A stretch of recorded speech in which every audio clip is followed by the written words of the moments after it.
Welcome back, ladies and gentlemen, to another replay analysis. Today we have a TvT between Luca and DjShmeeg, otherwise known as Imperador. Is the music playing in this? There we go.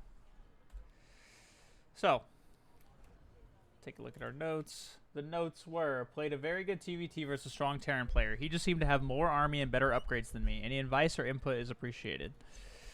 Alright, so one of the biggest things I've been noticing in your TvTs is that we often have periods where we're just not producing units and or SCVs. So that's going to be the biggest thing I'm looking for currently. Open and double gas scout. This is the Nico system build. If you guys haven't checked it out already, there's a good variation of the tank Viking push that I like to do that Nico does. It's a little bit faster. It's off of 2 gas instead of a single gas first. This guy's also going 2 gas. SCV idle here, no workers being produced. There we go. That's at least half a cycle, if not more, missed right there. Ugh.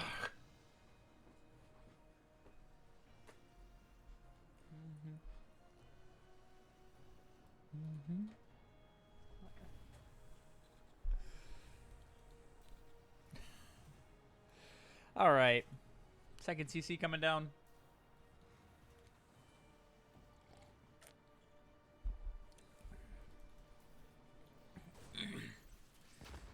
We have R2 Reapers ready to go.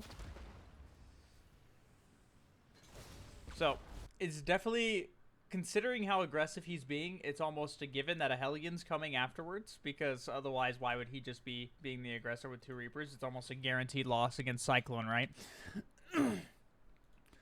So, I like throwing the idea of throwing nades on the ramp, but you don't want to actually attack, because if you get this low, if he was better, right, what he would do is he'd come hop up.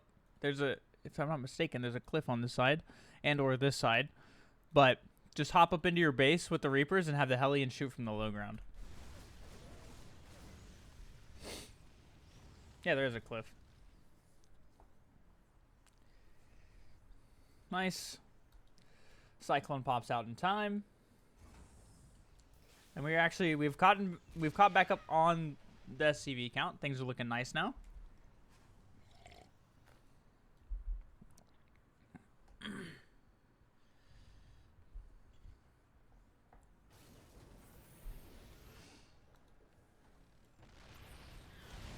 The tank is going to keep us safe. Very good. I mean, this is looking like a great start so far. The only thing we need to do now is recognize the fact that there were still 2 Reapers and send our Reapers to this cliff right here. And make sure we're continually producing SCVs. Got a little bit of oversaturation on the main. Nothing crazy, but still. It's actually allowing him to mine more than us, right? Yeah, ever so slightly, but still.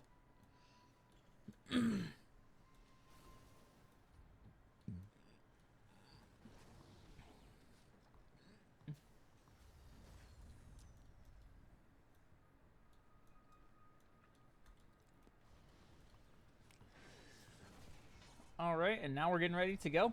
Starting to keep producing SCVs. Here we should be looking to take either second and third barracks or third base behind the move out. You need something to further your game state, right? And we're noticing we're already starting to float a bunch of money. So let's see. Raven comes in.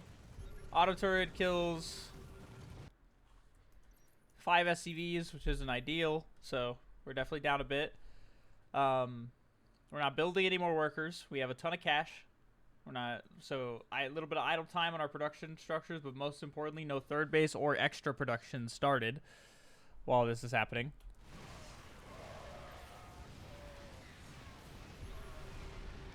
You do have air control, which is nice. So there's no reason to land the Vikings until the tanks unsiege after the lib sieges up, right? Because you're just giving the tanks free damage when they're just gonna die from the Liberator. So just something to keep in mind. We started producing some things out of our barracks and stuff again, which is nice. And we did start making more SCVs. However, still no third base, still no extra production. This is a minute later.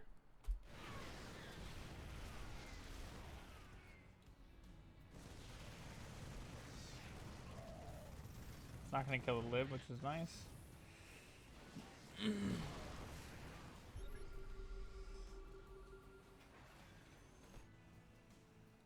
There we go. Finally, our extra barracks are coming down now. And the third CC. Third CC should definitely be on location. Why should it be on location? We are the ones being the aggressors currently, right? So there's no reason to hurt yourself more by putting it in base when we can just put it on location. Like, he has nothing that can stop you from doing that right now. And you know that because he is using everything in his arsenal to try to defend what you got going on at the moment. Now, if we take stock of things, he was able to save all of his SCVs. So yes, he's not mining right now, which is good for you, but his third base is significantly faster. His production, he at least already has another barracks done. The only thing he's lacking that you have the potential of is upgrades. Other than that, though, this guy's game state, the moment he cleans this up, which he just got 2 Vikings out, and there's only 1 other Marine here, but the moment he cleans this up, he's actually in his position is just fine. Had we retained our Viking count with the lib, he wouldn't have been able to clean it up like this, right? So just something to think about. 20 out of 16 over here. Okay. 7 out of 16 on the main. 1 idle. 2. Okay, this guy's going to build a 4th barracks. And a 2nd eBay, okay? We're very inefficiently mining right now. See, your opponent is you have 7 more workers. He's mining 400 more minerals a minute than you are, because he's fully mining off both of his mineral lines. Well, not even necessarily fully mining, but just, yeah. And now we're getting some workers finally coming back here, which is nice. But we really gotta make sure our saturation is proper. All right, a bunch of SCVs chilling.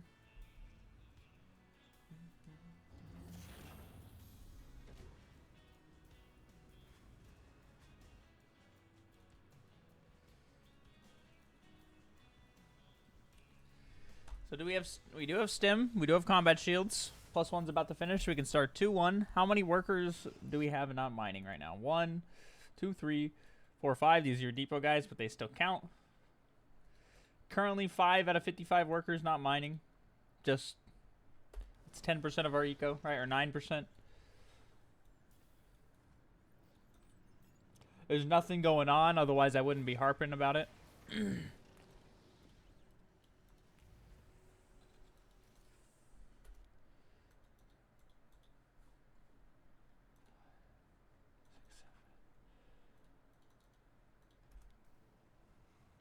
7 SCVs not mining now. There we go. Now we're getting them back to mining. Let's go. He dropped a ton of mules, so although his worker production hasn't been fantastic, as for the next like 20 seconds or so, because he didn't drop a bunch of mules in the past, his mining is actually better than yours. He also does have an upgrade lead on you right now, so it's important to gain vision of the army and know what we're attacking into.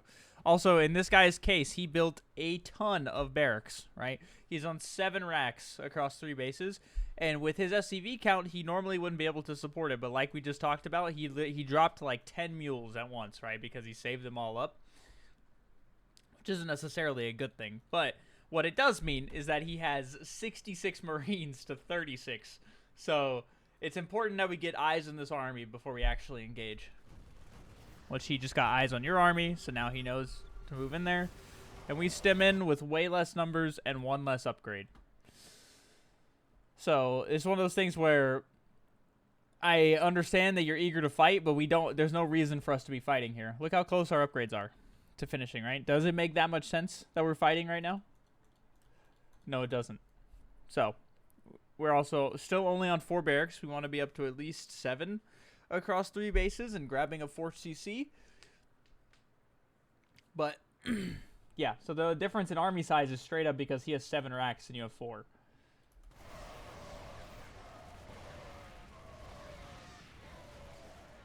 Even still, like you're pretty ahead in army supply. We just need to maintain now. But yeah, this counter push is going to be deadly. Now all of our upgrades are finishing, but we have way less units.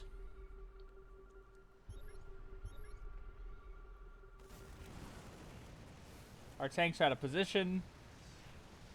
And he's able to just get in our natural. We actually have better upgrades than him for the moment, but it's just, yeah. GG, well played. But yeah, his army was just significantly bigger than yours because of that engagement right there. Let's just make sure we're checking our upgrades. Let's try to be getting our production on time and our third CC on time, which is right with the first move out. And let's make sure we're mining properly. If we do all 3 of those things, we'll beat guys like this every time. Hopefully this helps, Steven. If you have any other questions for me, please do let me know. Thank you for submitting, and I'll see you guys in the next one. Peace.